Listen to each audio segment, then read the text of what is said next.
आज हम डिस्कस करेंगे पॉलीन्यूक्लियोटाइड और इसके जो दो एग्जाम्पल है डीएनए और आरएनए। इनका स्ट्रक्चर, इनका डिफरेंस, डबल हेलिक्स क्या होता है और हेलिक्स क्यों बनता है डीएनए में, एंटीपैरेलल का क्या मतलब है और डीएनए के दो स्ट्रैंड एंटीपैरेलल क्यों होते हैं। सारे कॉन्सेप्ट आपके क्लियर होने वाले हैं आज के इस वीडियो में। और मैं आपको चैलेंज करता हूं कि इस वीडियो को देखने के बाद आप कभी भी डीएनए और आरएनए का स्ट्रक्चर और इसके अंदर जो कॉन्सेप्ट है वो आप नहीं भूलेंगे। तो शुरू करते हैं। अभी हमने पढ़ा कि दोनों पॉलीन्यूक्लियोटाइड है, तो लिहाजा बहुत सारे न्यूक्लियोटाइड मिलकर डीएनए और आरएनए का स्ट्रक्चर बनाते हैं। तो जल्दी से न्यूक्लियोटाइड का स्ट्रक्चर रिवाइज करते हैं। डिटेल से हम पढ़ चुके हैं।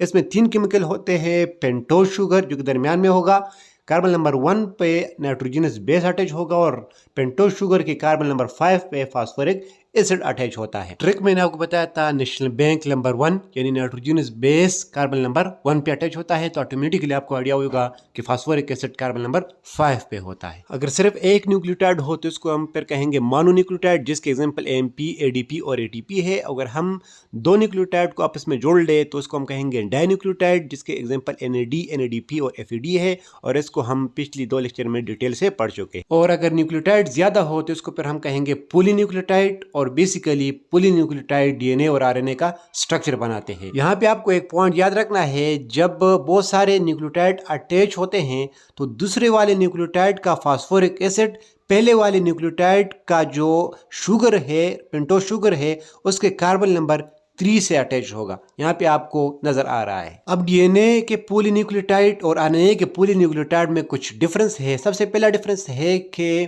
डीएनए के अंदर डीऑक्सीराइबोज प्रेजेंट होता है, जबकि आरएनए के अंदर राइबोज शुगर मौजूद होता है। ये जो दरमियान में पेंटोज शुगर है, इसके 2 टाइप्स है। आप यहाँ पे देख सकते हैं, अगर कार्बन नंबर 2 के ऊपर पूरा OH ग्रुप लगा हो तो उसको हम कहेंगे राइबोज शुगर।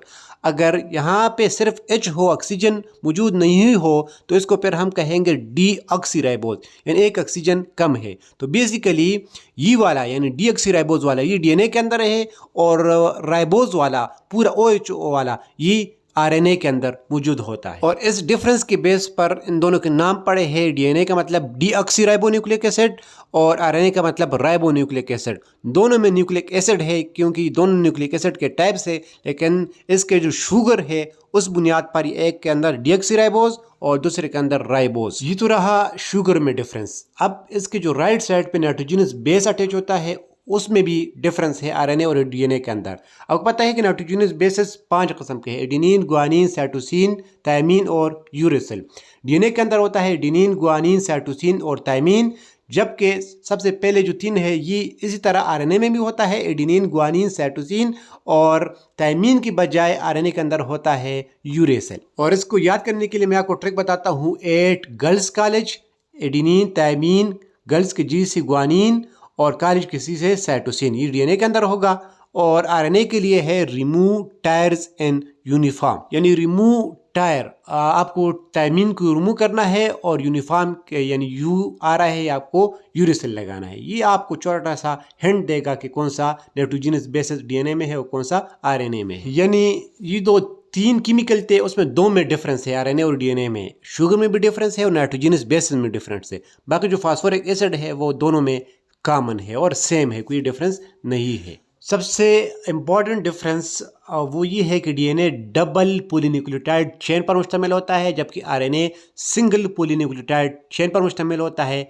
इस तरह आपको नजर आ रहा है। और बेसिकली जो डीएनए के अंदर 2 स्ट्रैंड है ये एक दूसरे के अपोजिट है, ताकि सही आपस में फिट आए। डिटेल से हम देखेंगे अभी। इस तरह आपको डीएनए का स्ट्रक्चर नजर आएगा। और आप नोट कर पा रहे हैं कि इसमें सिंपल कौन है, आरएनए, और कंप्लीट स्ट्रक्चर किसका होगा, वो डीएनए का होगा।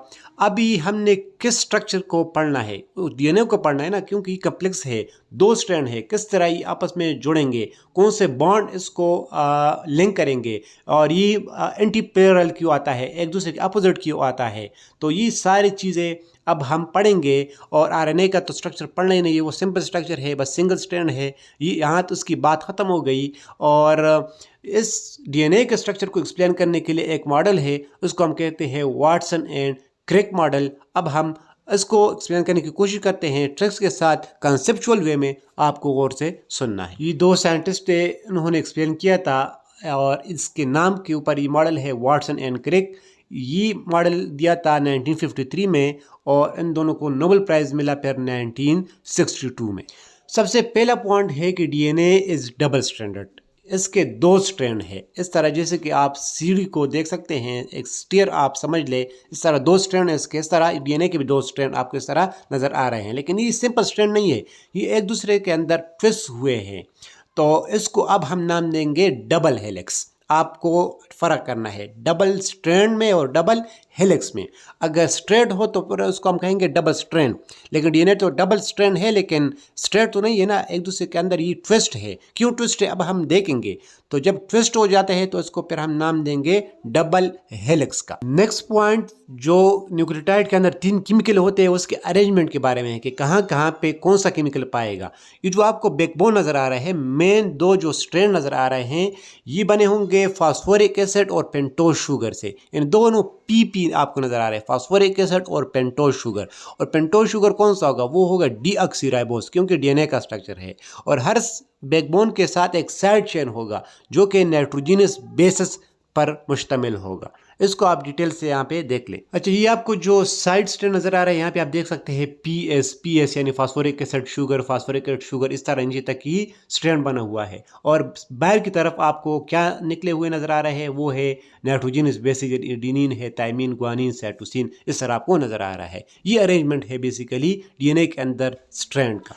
और यहाँ पे आप देख ले कि ये न्यूक्लियोटाइड है सिंपल, यहाँ तक एक न्यूक्लियोटाइड फिर दूसरा न्यूक्लियोटाइड और नीचे तक ये पॉलीन्यूक्लियोटाइड चेन मौजूद है। अच्छा, नेक्स्ट ये जो बैकबोन है फास्फोरिक एसिड और पेंटोज शुगर का, इसके दरमियान फास्फोडाइस्टर बॉन्ड होता है और इसको हम एक्सप्लेन कर चुके हैं। लिंक आपको डिस्क्रिप्शन में मिल जाएगा। यहाँ पे आपको 3 पी मिल जाएंगे।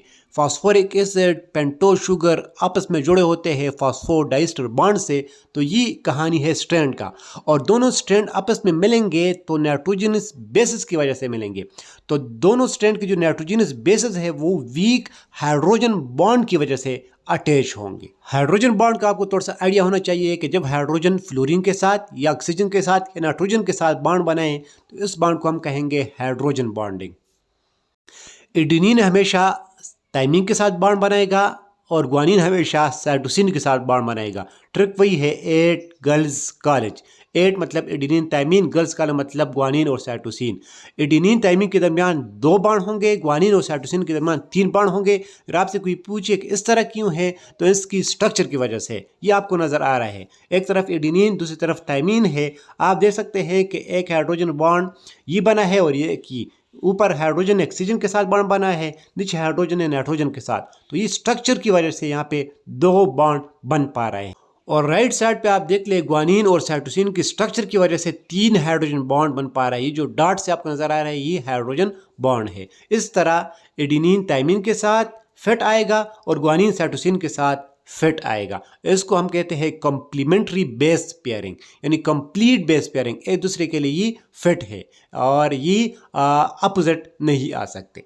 इस मॉडल का नेक्स्ट पॉइंट है कि ये दोनों डीएनए के स्ट्रैंड एक दूसरे के अपोजिट है, एंटी पैरेलल है। एक स्ट्रैंड 5 प्राइम टू 3 प्राइम होगा जबकि दूसरा स्ट्रैंड 3 प्राइम टू 5 प्राइम होगा। यहाँ पे अब हम 2 पॉइंट देखेंगे अपोजिट क्यों है और फिर ये 5 प्राइम और 3 प्राइम इसका क्या मतलब है।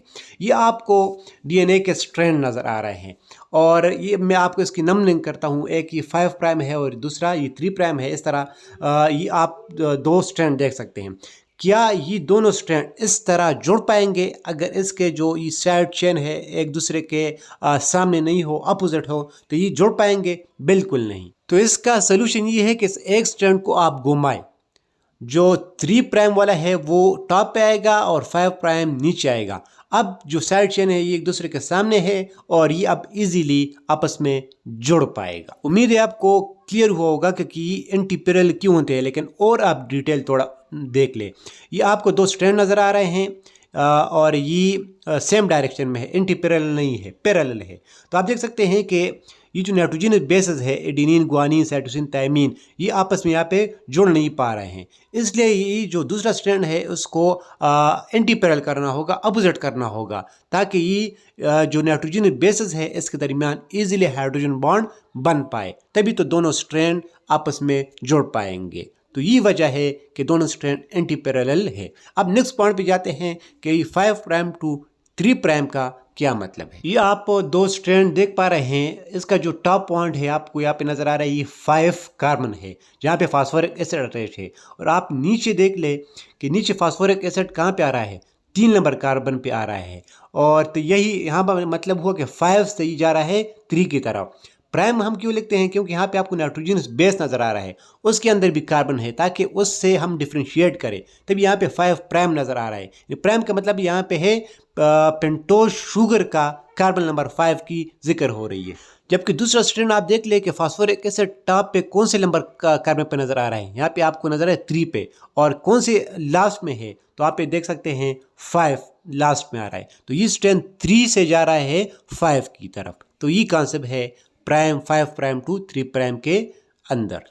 कॉन्सेप्ट मजीद क्लियर करने के लिए कुछ और पॉइंट देखते हैं। सबसे पहले कि ये जो डीएनए के 2 पॉलीन्यूक्लियोटाइड चेन है ये स्ट्रेट क्यों नहीं रहते, कौन से फैक्टर इसको डबल हेलिक्स स्ट्रक्चर बनाता है। तो मेनली 4 फैक्टर है, sugar, phosphate, backbone, complementary base pairing यानी एडेनिन थाइमिन के साथ, ग्वानिन साइटोसिन के साथ। ये भी एक फैक्टर है जो कि ट्विस्टिंग में हेल्प करता है। एंटीपैरेलल स्ट्रैंड, एक स्ट्रैंड और दूसरा स्ट्रैंड एक दूसरे के अपोजिट है, ये भी ट्विस्टिंग लाता है। और एडेनिन थाइमिन के दरमियान 120 एंगल है, जबकि ग्वानिन और साइटोसिन के दरमियान बॉन्ड एंगल 180 है। इसकी वजह से भी ट्विस्टिंग आ सकता है डीएनए स्ट्रक्चर के अंदर। लेकिन सबसे इंपॉर्टेंट पॉइंट है जो फैक्टर है वो है फास्फेट, शुगर, बैकबोन। ये आप देख सकते हैं, आप गौर कर रहे हैं फास्फोरिक एसिड और डीऑक्सीराइबोज के दरमियान ये जो अरेंजमेंट है ये ऑलरेडी स्ट्रैंड को हेलिकल बनाता है।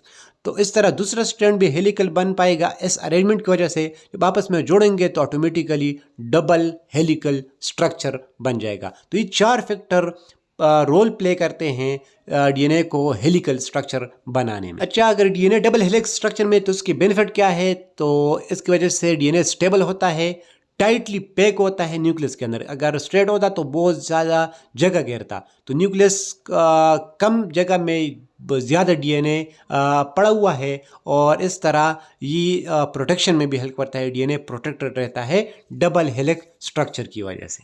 नेक्स्ट कुछ पॉइंट आपको रिमेंबर करने हैं, जैसे कि डीएनए के 1 टन में 10 न्यूक्लियोटाइड होते हैं। 1 टन का क्या मतलब है, यहाँ से यहाँ तक ही 1 टन नहीं है, लेकिन इसको फिर आप वापस अपनी पोजीशन पे लाओगे इस तरह तो ये 1 टन बन पाएगा। और इस 1 टन में आप गिनेंगे तो 10 न्यूक्लियोटाइड है। इसी तरह 1 टन का जो साइज है वो 3.4 नैनोमीटर है, और 2 बेस पेयर्स के दरमियान जो डिस्टेंस है वो 0.34 नैनोमीटर है।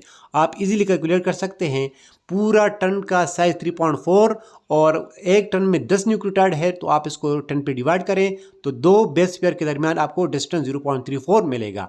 और 2 बेस पेयर के दरमियान जो एंगल है वो 36 डिग्री है, क्योंकि पूरे टन का जो एंगल है वो 360 होता है, और उसको आप 10 पे डिवाइड करेंगे तो आपको 36 मिलेगा। और सबसे इंपॉर्टेंट कंसेप्चुअल पॉइंट, जो हेलिक्स का डायमीटर है वो 2 नैनोमीटर है। डायमीटर का मतलब दोनों स्ट्रैंड आपस में 2 नैनोमीटर के फासले पर मौजूद है। तो ये आपने नहीं सोचना कि ये जो दोनों स्ट्रैंड जब ट्विस्ट होते हैं तो एक दूसरे के साथ टच होते हैं, टच नहीं होते, बिल्कुल कांस्टेंट फासले पर आपस में मौजूद है, और वो फासला है 2 नैनोमीटर। ये सारे पॉइंट्स थे वाटसन एंड क्रिक मॉडल के। उम्मीद है आपको अच्छी तरीके से समझ में आया होगा। हर एक पॉइंट को मैंने अच्छी तरीके से समझाने की कोशिश की है। लेक्चर अगर थोड़ा लेंथी हो गया हो, क्योंकि हमने इसमें डीएनए को भी डिस्कस किया, आरएनए को भी डिस्कस किया, इसके डिफरेंस को भी देखा, और पूरा वाटसन एंड क्रिक मॉडल को देखा। और अगर चैनल पर नए हैं तो मजीद वीडियो के लिए चैनल को सब्सक्राइब करें। Thank you.